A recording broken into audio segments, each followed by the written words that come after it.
Hello and welcome. As you can tell, the Christmas season has arrived. When you think about Christmas, what's the first movie that comes to mind? Besides that one. And besides that one. Let me rephrase the question. What Christmas story first comes to mind? Damn it!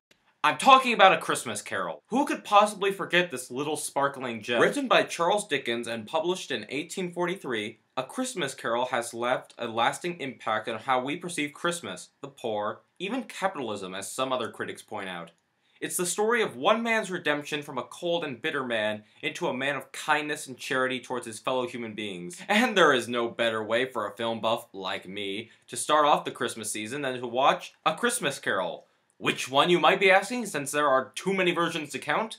Well, I say that my favorite version would have to be the 1984 version starring George C. Scott as Ebenezer Scrooge. In many ways, I feel as if this is the most faithful adaptation of the novel, and I picture these actors when I read the book. In fact, it's so faithful that I might as well be reviewing the book. Seriously though, need I explain the plot of this movie? It's Christmas Carol, for heaven's sake. I mean, only the ignorant don't know this story. Boom! Beware, beware ignorance, for ignorance shall be mankind's doom. Wow. Well, when you put it like that, I guess it's my duty to inform the ignorant of this story. Taking place in London's Victorian period, the audience and readers are introduced to the old miser Ebenezer Scrooge, a man who is, and I am quoting this, a squeezing, wrenching, grasping, scrapping, clutching, covetous old sinner. Wow, what a pompous jerk. Scrooge basically loves only one thing, money, and doesn't even bother to spend it on himself. He treats his clerk, Bob Cratchit, terribly, just barely paying him enough to support his family, refuses to donate a single coin to charity, claiming that the poor can go to the workhouses or prisons, or just die and decrease the surplus population, and he mocks his nephew's belief that there is more to Christmas than just money. So we can basically sum up Scrooge by saying, he's an asshole! On Christmas Eve, Scrooge has a paranormal visit by his long-dead partner, Jacob Marley. The ghost is covered in chains and says they are the chains he forged in life. Basically, they symbolize his own greedy sins. Jacob warns Ebenezer that this will be his fate unless Scrooge changes his ways, and to do that, he will have to be visited by three spirits: the ghost of Christmas past, present, and future. Not to give anything away, but Scrooge learns his lesson and everyone has a happy ending. Except for Jacob Marley. Now, let's talk about the movie. In hindsight, this is by far one of the best book adaptations I have ever seen. Pretty much everything from the novel is put on screen. The acting in this film is tremendous, simply tremendous. I'll start with the minor characters. Anthony Walters does a very good job as portraying the crippled Tiny Tim. This was his first movie, and he was able to provide a believable performance of a boy who, despite his health, had a positive outlook on life.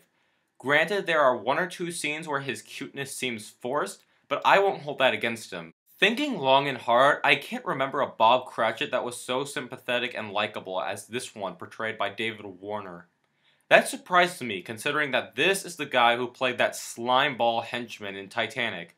I don't have much to say about him other than the fact that he came off as a very likable guy who I felt sorry for. He was kind, a little funny, and is seen to be a very caring and loving father and husband. Of course there is a need to talk about the three ghosts, so let's not waste any time.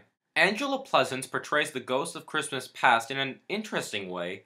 I can't exactly describe it. At times she comes across as a mother-like figure, but at other times she's just as intimidating as the other ghosts who point out Scrooge's ill-guided beliefs. She also comes across as a very wise woman, and her appearance seems to greatly resemble an angel. Overall, good job! Out of all the three ghosts, Edward Woodward as the ghost of Christmas Present was my favorite. When we first meet him, he is so jolly and fun to be around. The man laughs at pretty much everything. Just guessing, but I see him as symbolizing that the present is full of good things to be happy about, but there are also things in this world that do exist, but some of us choose to ignore, which is demonstrated when the ghost reveals to Scrooge ignorance and want. Woodward's portrayal is very amusing, and he has some pretty funny moments with Scrooge, but we see how threatening and serious he can be when crossed, and how cynical he is towards Scrooge. Another fine performance. As for the Ghost of Christmas Future, played by Michael Carter, there's really not a lot that I have to say other than he is very good at pointing and nodding his head.